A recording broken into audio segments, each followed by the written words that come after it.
UAE-യിൽ വിനോദസഞ്ചാരം, ചികിത്സ തുടങ്ങിയവയ്ക്കായി കുടുംബസമേതം എത്താൻ ആഗ്രഹിക്കുന്നവർക്ക് കുടുംബ ഗ്രൂപ്പ് വിസ നൽകുമെന്ന് UAE അധികൃതർ അറിയിച്ചു. 60, 180 ദിവസ കാലാവധിയുള്ള സിംഗിൾ, മൾട്ടിപ്പിൾ എൻട്രി വിസകളാണ് ലഭിക്കുക. രോഗികളെ അനുഗമിക്കുന്നവരെയും ഈ വിസയിൽ കൊണ്ടുവരാനാകും. വിശദാംശങ്ങൾ പിന്നീട് പ്രഖ്യാപിക്കും.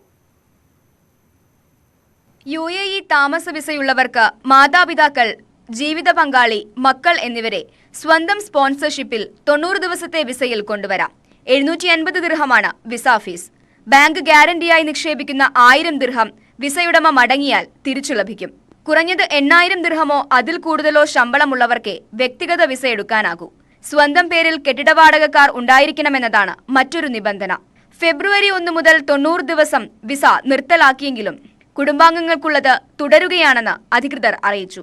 UAE-യിൽ 30, 60, 90 ദിവസ കാലാവധിയുള്ള വ്യക്തിഗത സന്ദർശക വിസ രാജ്യം വിടാതെ 30 ദിവസത്തേക്ക് കൂടി പുതുക്കാം. 1000 ദിർഹമാണ് ചിലവ്.